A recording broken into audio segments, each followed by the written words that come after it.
કોનું ડાયરેક્ટર કોણ છે? ડાયરેક્ટર કોણ છે? જો આ રાત્રે મોબાઈલ જોતો હશે. મોબાઈલના પ્રકાશથી આંખના પડદા ખરાબ થઈ ગયા છે. ફ્રી ફાયર ગેમ રમે છે ને?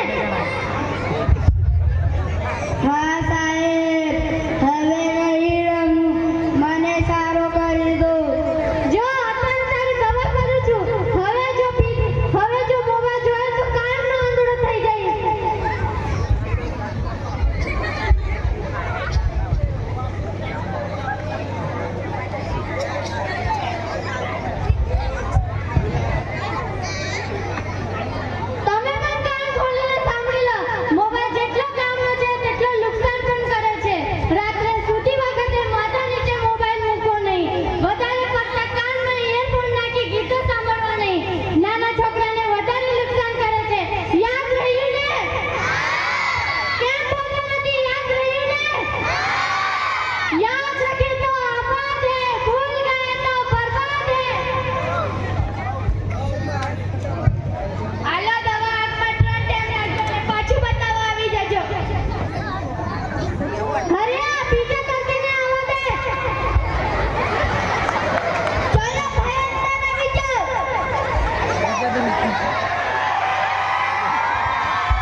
કામ ધંધો છોડી અને મોબાઈલ જ જોતા રહે છે.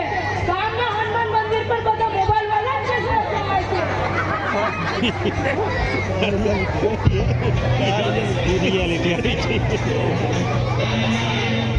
જગ્યા નામે આવી ગયું.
સાહેબ સુધારા પૂરતા જ પાડે છે પછી એ ધંધો ચાલુ રાખે છે હવે પછી પીધેલો સીધો જતો રહી હરિયા તેડોલા વાળા પેટમાંથી પાણી કાઢવું પડશે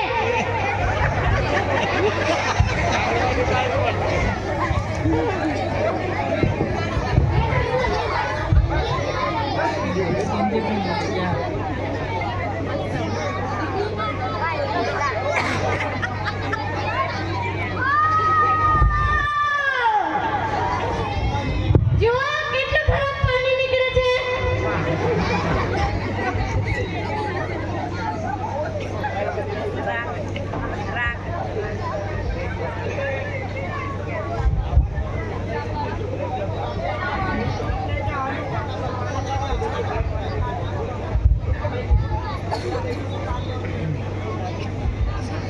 સાહેબ આ ગામના લોકો દારૂના કારણે જવાનીમાં જ મરી ગયા છે છતાં લોકો સુધરતા જ નથી નાના નાના બાળકોને અનાથ બનાવીને જતા રહે છે આગળ પાછળનો કોઈ વિચાર જ કરતા નથી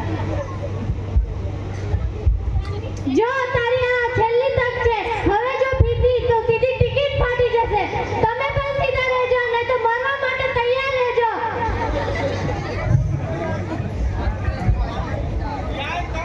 આલા દવા 2 ટાઈમ લેજો અને પાછું બતાવવા આવી જજો હાલો પાણી નીકળી ગયું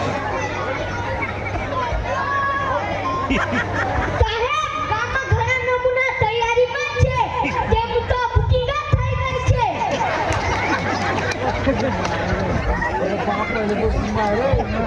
ખાલી 5 પણ બેસવાની છે એવું અરે પરિક્રમ અહીંયા તો આવું છું શું કામ છે બોલ આખો દિવસ દેખાય જ નહીં શાળામાં નાટક જવા ગયો હતો કે શું હા દેવી દેસાઈ કોઈ પણ નાટક બનાવે છે લે 30 રૂપિયા સુલોડા જા ને 2 પોટલી લઈ આવ લાવ ગંગા લઈ આવું તું આ ઢોબા ચકડીની ફાંસી પર બેસ જલ્દી આવજે હા આવ્યું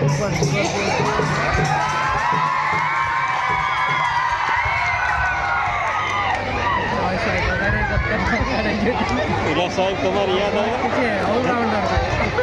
એવું નહીં સાહેબની યાદ આવે મને એવું નહીં કે નહીં માઇક્રોફોન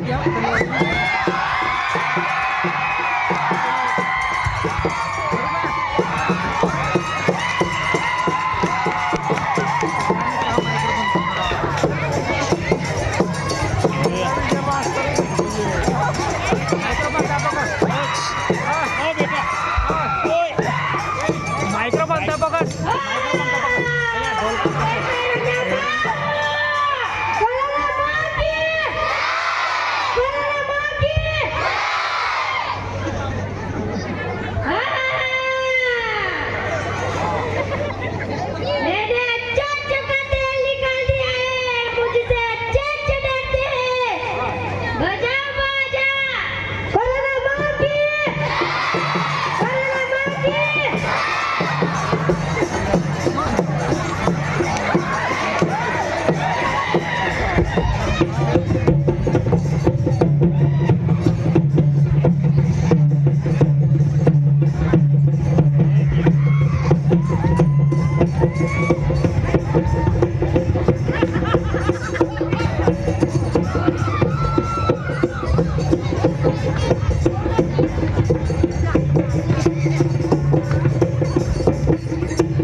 કમ્પાઉન્ડર પર કમ્પ્લીટ છે.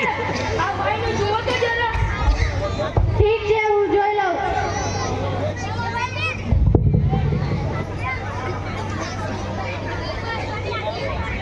બોલાવતી હવે પેટમાં પાણી ઊંડો શ્વાસ લે.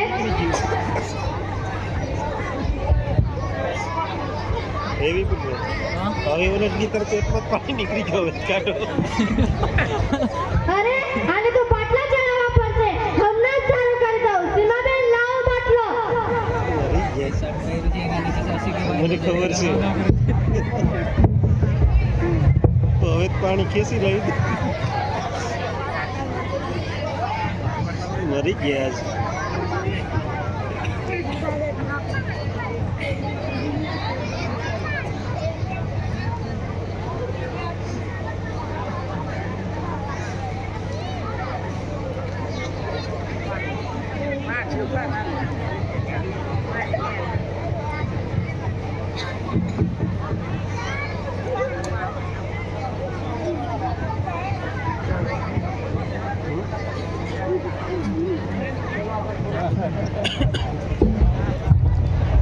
લઈ જાઓ કાલે હજુ લઈ આવજો. હજુ સારો કરી દઈશ. ટાઈફોઈડનો તાવ લાંબા સમયથી હતો.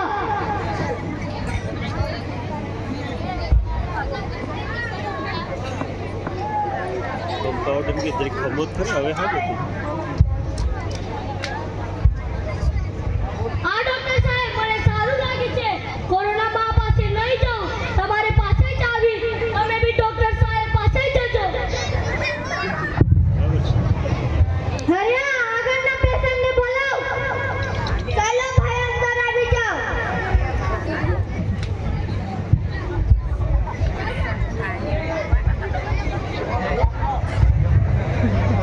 એનું ખતરનાક છે ને એના માટે બહુ મુશ્કેલ છે. ડોક્ટર સાહેબ અમારા છોકરાને બચાવી લો. આનું મોઢું જ ખુલતું નથી. ખવાતું પણ નથી. ખાય તો ખૂબ જ તીખું લાગે છે. મરવા જેવો થઈ ગયો છે. વિમલ ઠીક છે હું જોઈ લઉં. વિમલ પાલ મસાલા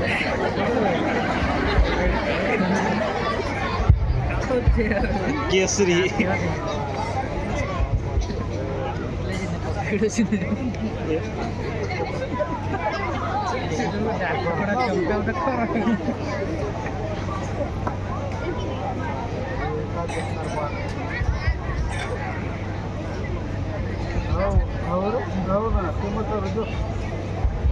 હા વિમલ ખાધી છે. ગુટકા ખાધા છે. તમાકુ ખાધી છે. મોઢું સડવા આવ્યું છે. કેન્સરનો રોગનો તપાસ કરવો પડશે. આવું નહીં કહો ડોક્ટર સાહેબ. અમારા એકનો એક દીકરો છે. મેં શું કરીએ? ધ્યાન રાખવાનું હતું ને. મા બાપની ફરજ છે. જોવાનો છોકરો શું કરે નહીં કરે. અરે આ ચિમટા લાવ. ત્યારે જ એનું મોઢું ખુલશે.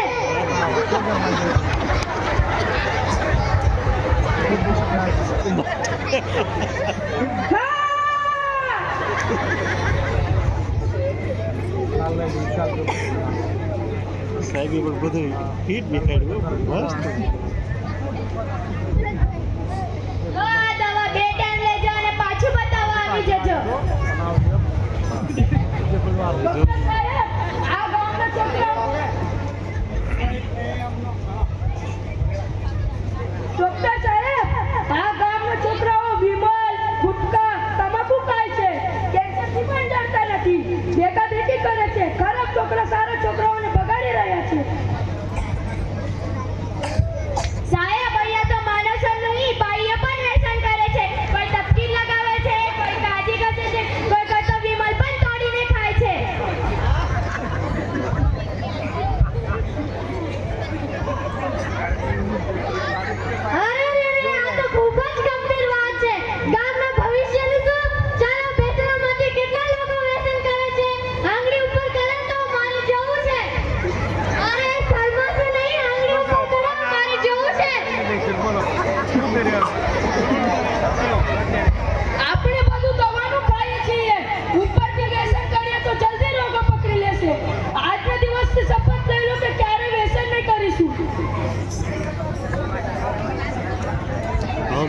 બાકી છે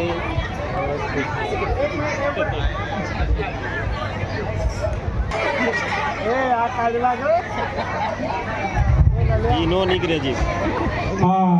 વ્યસન મુક્તિના નાટક માટે ડૉક્ટર ધ્રુમિતભાઈ તરફથી 1001 અને શિક્ષકોના મહેનત માટે એમને 1001 એમના તરફથી ડૉક્ટર સાહેબના ખૂબ ખૂબ ધન્યવાદ. અમનો સંદેશો અમે આપ્યો છે નાના નાના બાળકો દ્વારા. ખૂબ ખૂબ ધન્યવાદ. ચાલો આપણે આવનારી પેઢીને સારા સંસ્કાર આપીને વ્યસન મુક્ત રાખીને સૌને બચાવી લઈએ. યાદ રખે તો આબાદ હે, ભૂલ ગયે તો બરબાદ હે. વ્યસન